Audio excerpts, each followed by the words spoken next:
आपके लिए प्रभु की इच्छा क्या है, ढूंढ निकाले। आप कहाँ पर हो, ढूंढ निकाले। प्रभु आपसे क्या चाहता है, ढूंढ निकाले। प्रभु की इच्छा आपके लिए क्या है, और फिर चाहे आप जो भी देखें, चाहे आपकी जो भी परिस्थिति क्यों ना हो, उस पर खड़े रहे और कहे, चाहे ये कुछ भी क्यों ना हो, मेरे लिए नहीं, ये मेरे लिए ऐसा नहीं है।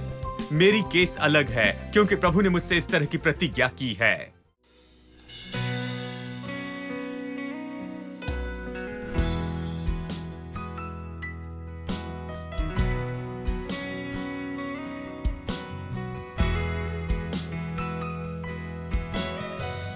My foes are many, they rise against me, but I will hold my ground.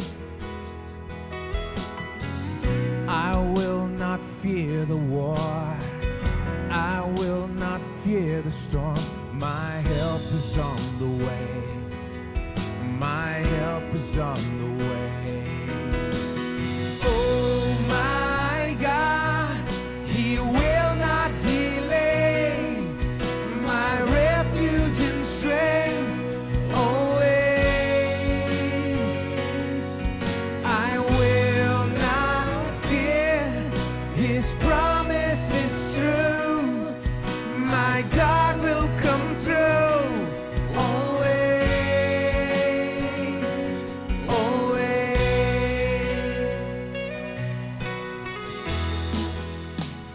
Troubles surround me.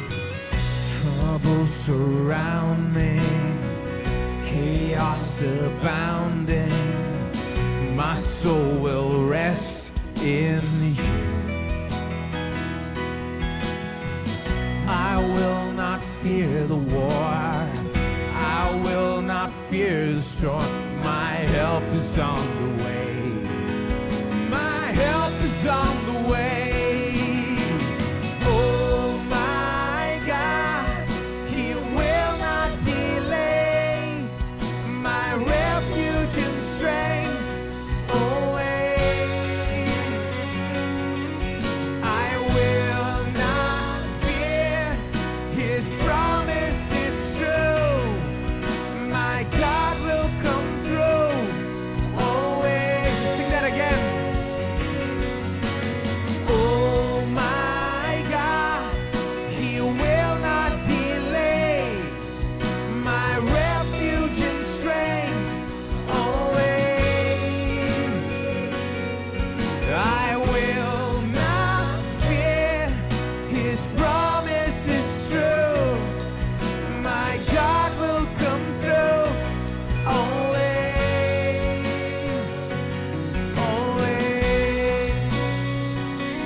My eyes up, my help comes from the Lord.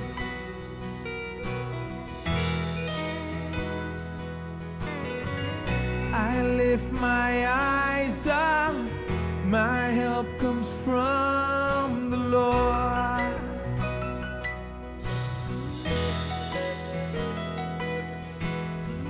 I lift my eyes up, my help comes from the Lord. My help is coming, so I lift my eyes up. I lift my eyes up, my help comes from the Lord. It's from you, Lord. Oh my God, He will not delay. My refuge and strength always. I will not fear, His promise is true. My God will come through always. So we lift our eyes. I lift my eyes up. My help comes from the Lord.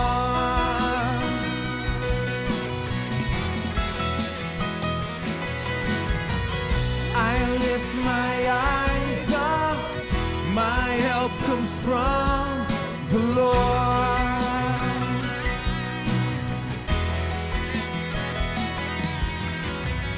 I lift my eyes up, my help comes from the Lord.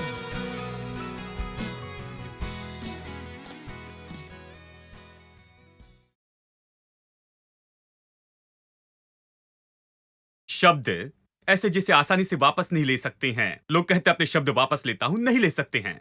ये तीर के जैसे है। Bible कहती है ये तीर के जैसे है। आप कैसे तीर को वापस ला सकते हैं? तीर को वापस लेने की कोशिश करें, नहीं कर सकते। आप कहेंगे मैं वापस लेता हूं, नहीं, ऐसा नहीं हो सकता है।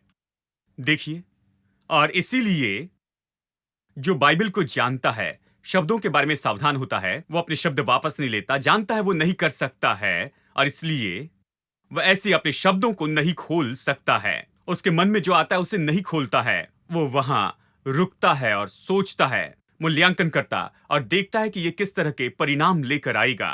वो इसमें क्या रख रहा है, वो जाकर क्या करेगा, इसके परिणाम क्या होंगे, इसके बारे में सोचता है और फिर केवल तब उसे खोलता है, नहीं तो फिर उस तीर को बैग में रख देता है।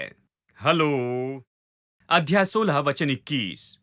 जिसके हृदय में बुद्धि है वो समझ वाला कहलाता है और मधुर वाणी के द्वारा ज्ञान बढ़ता है। वचन 24। मनभावने वचन मद भरे छत्ते के समान प्राणों को मीठे लगते हैं और हड्डियों को हरी भरी करते हैं। ये कहता है शब्द कैसे मधुर हो सकते हैं। आपके शब्द, चलिए दूसरे शब्दों में कहूं, ये टॉनिक जैसे हो सकते हैं। ये टॉनिक जैसे हो सकते हैं आपके शरीर और प्राण के लिए। वचन 24 यही तो कहता है। ये तो आपके शरीर के लिए टॉनिक हो सकते हैं और हड्डियों के लिए तंदुरुस्ती हो सकते। प्राण के लिए मीठे और हड्डियों के लिए तंदुरुस्ती होते हैं। जब आपके शब्द मधुर होते हैं तो ये टॉनिक है आपकी हड्डियों और आपके प्राण के लिए, भीतरी और बाहरी मनुष्यत्व के लिए। बहुत से लोग मेडिकल शॉप में जाते हैं और खरीदते हैं टॉनिक्स, महंगी चीजें लेते हैं, उसे खाते हैं, लेकिन उनके मुंह से क्या बाहर आता है, उससे जो भी खाया वो बर्बाद होता है। वो टॉनिक काम करने के लिए है, लेकिन शब्द उसे काम करने नहीं देते हैं। शब्द आपके टॉनिक से ज्यादा महत्वपूर्ण है।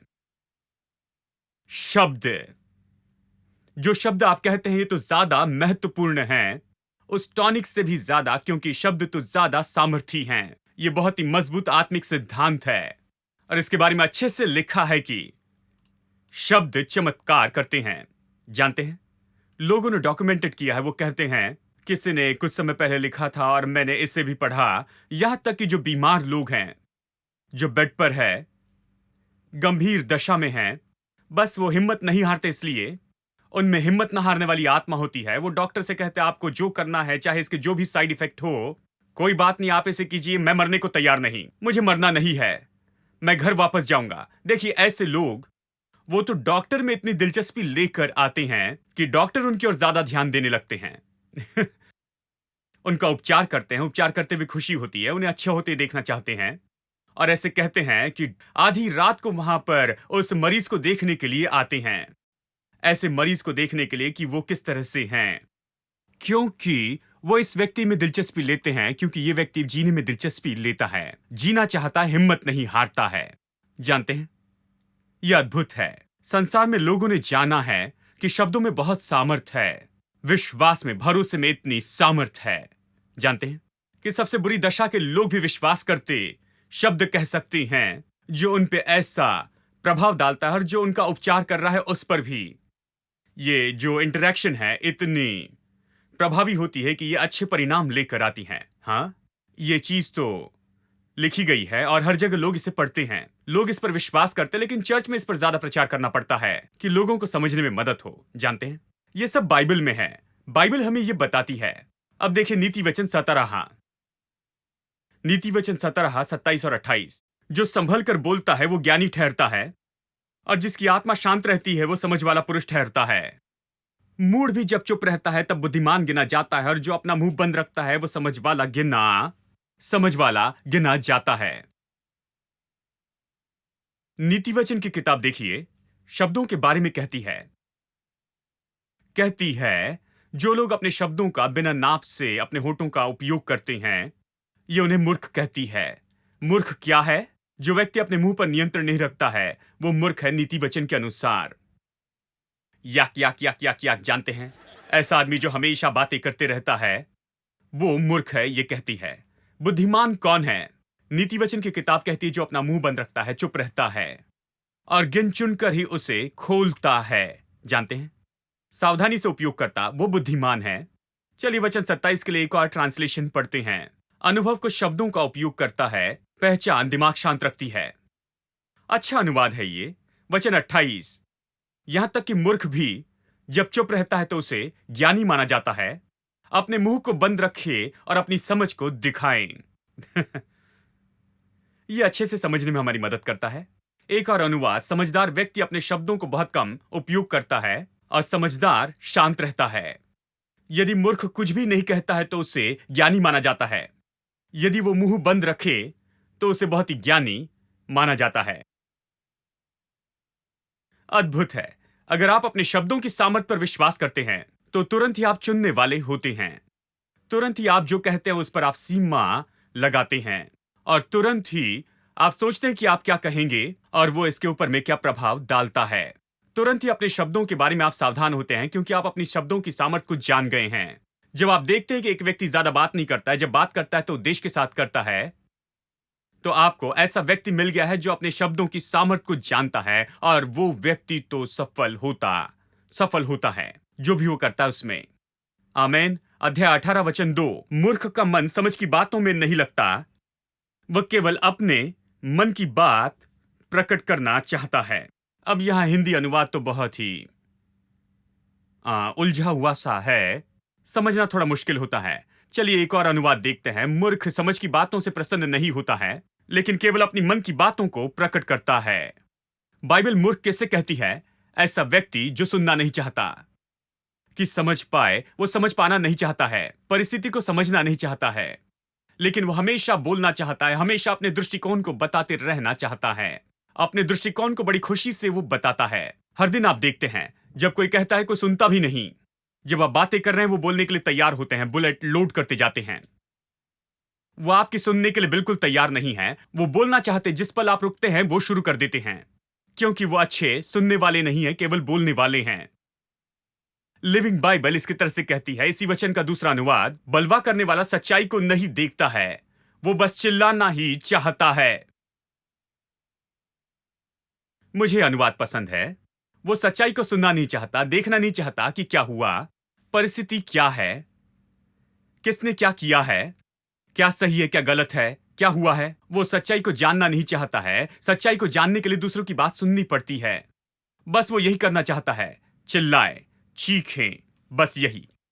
अध्याय 18 वचन 20 देखिए और वचन 21, मनुष्य का पेट मुंह की बातों के फल से भरता है और बोलने से जो कुछ प्राप्त होता है उससे वो तृप्त होता है। जीभ के वश में मृत्यु और जीवन दोनों होते हैं। जो उसे काम में लाना जानते हैं वो उसका फल भोगेंगे। क्या आप विश्वास करेंगे? वचन 21 के बारे में आपका दृष्टिकोण क्या है? लगता है बढ़ाकर कहना है क्योंकि ये कहता है मृत्यु और जीवन ये जीभ के वश में, जीभ की सामर्थ में है। जीभ, मनुष्य की जीभ मृत्यु और जीवन का फर्क लाती है। क्या यह सच है? बाइबल जो सिखाती है क्या यह सत्य है?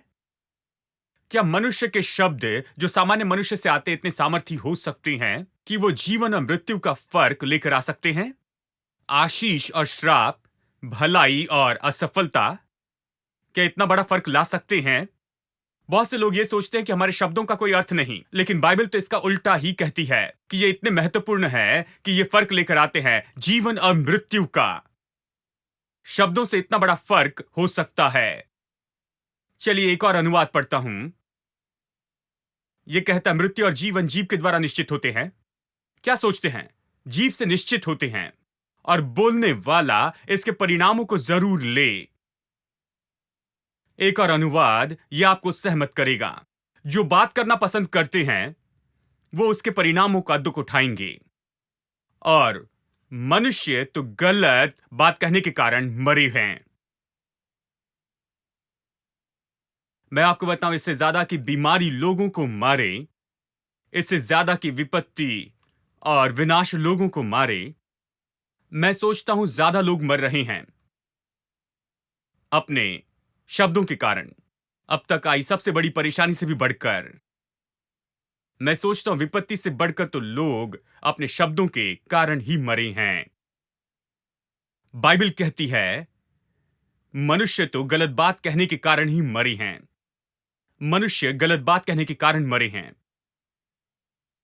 क्या विश्वास करेंगे? मनुष्य के शब्द इतने सामर्थी हैं। बाइबल सिखाती ये बहुत महत्वपूर्ण है।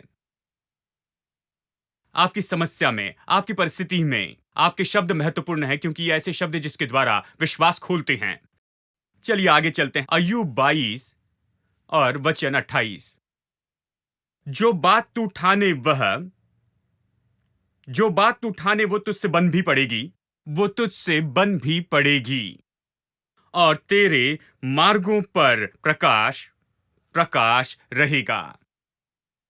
एक अनुवाद कहता है तुम घोषणा करो, यानी जो घोषित करते हैं। देखिए, जब आप घोषणा के बारे में कहते तो ये कहता है आप निर्णय लेते हैं और फिर कुछ कहते हैं। ऐसे ही कुछ नहीं कहते हैं, बस ऐसे ही नहीं कहते हैं।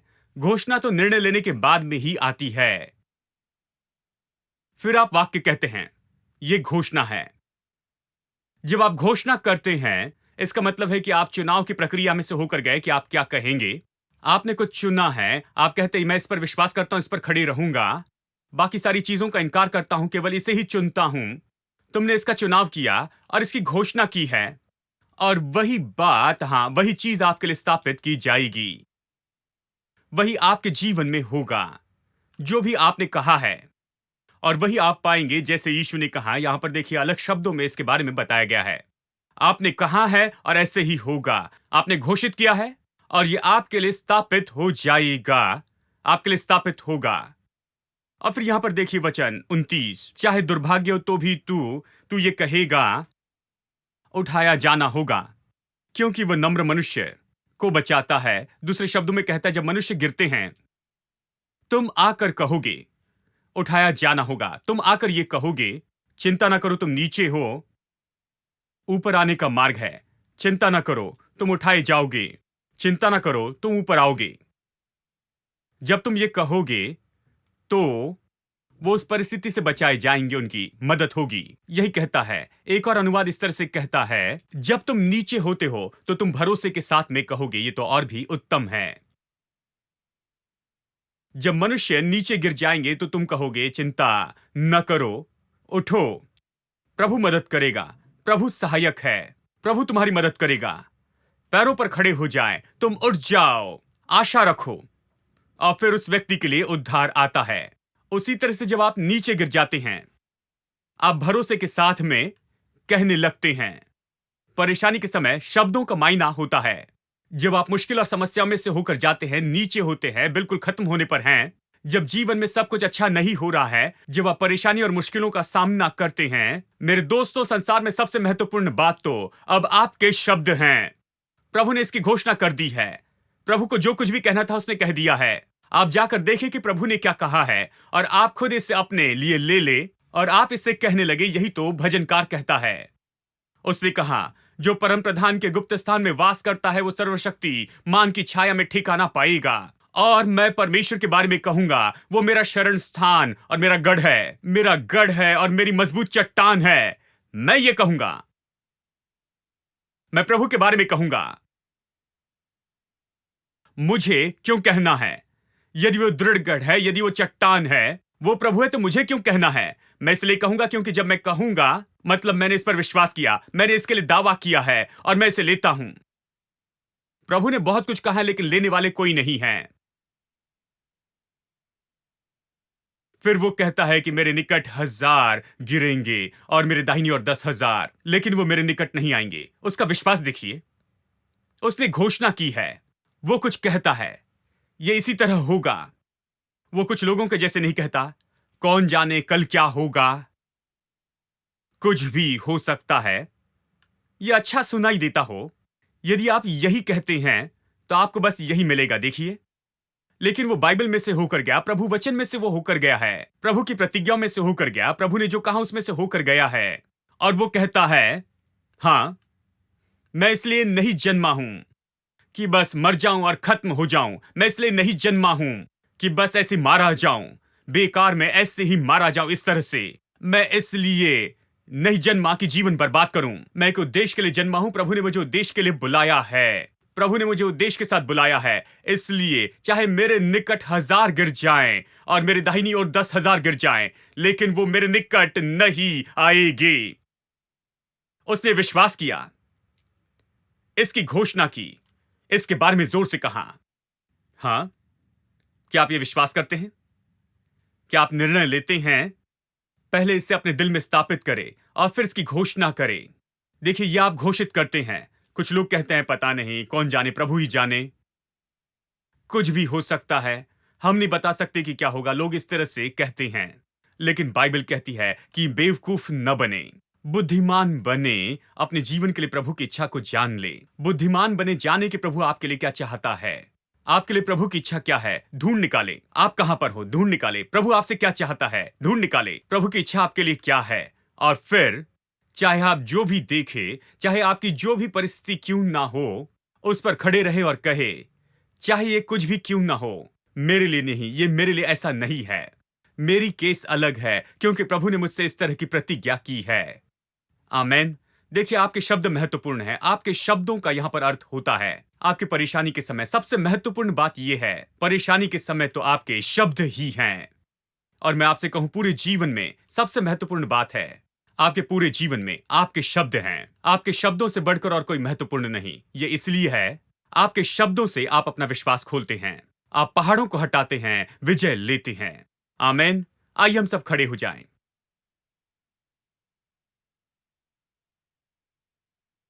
आमेन। प्रभु की स्तुति, प्रभु के वचन के लिए हम उसे धन्यवाद देते जाएं। ओ धन्यवाद हो यीशु, धन्यवाद पिता। पिता परमेश्वर, हम तुझे धन्यवाद देते हैं। आज तूने हमसे बात की, उसके लिए हमने आज जाना है कि हमारे शब्द बहुत महत्वपूर्ण हैं, बहुत जरूरी हैं। हम ये नहीं कह सकते कि मनुष्य के शब्द इसलिए महत्वपूर्ण नहीं हैं। मनुष्य के शब्द बहुत महत्वपूर्ण हैं, क्योंकि तूने सच में इतना आदर और सम्मान दिया है। तूने हमें अपने स्वरूप समानता में बनाया है। हम इस प्रकाशन के लिए तेरा धन्यवाद करते हैं कि हमारे शब्द अर्थ रखते हैं। हम अपने शब्दों से ही अपने विश्वास को खोलते हैं। हमारे शब्द महत्वपूर्ण हैं, क्योंकि ये विश्वास से भरे हुए हैं। ये विश्वास के लिए पात्र हैं।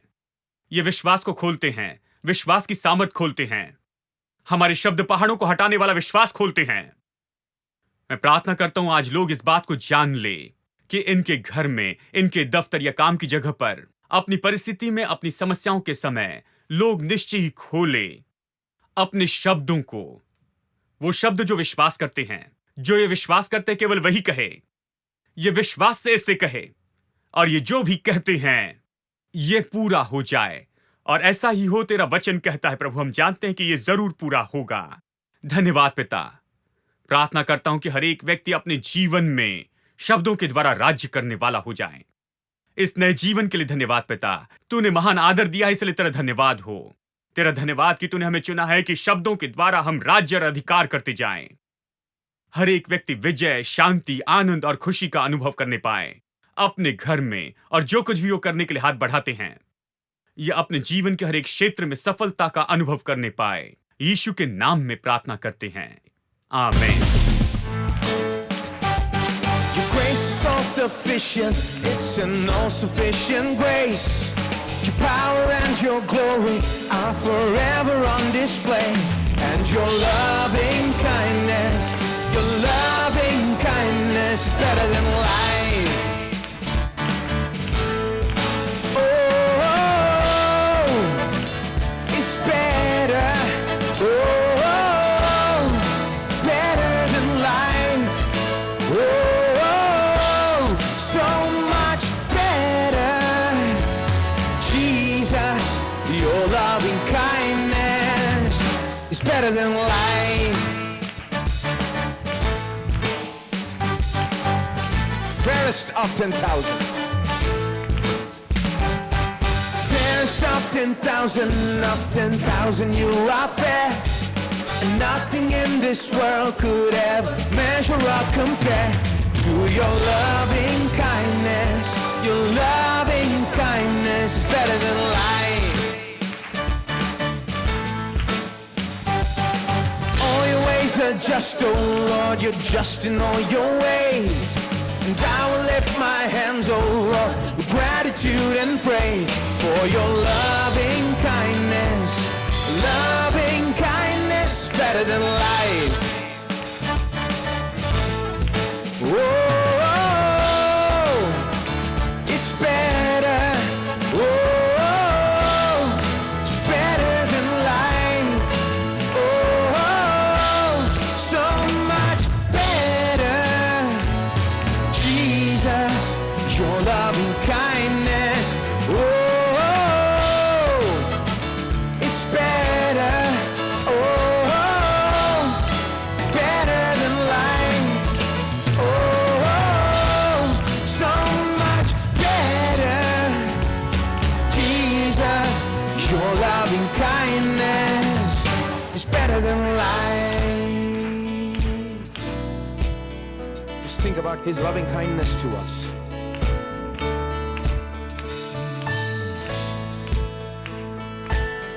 Think about how he has been good to you, loving to you. Sing this with me. Jesus, your loving kindness is better than life itself. Better than life itself. Jesus.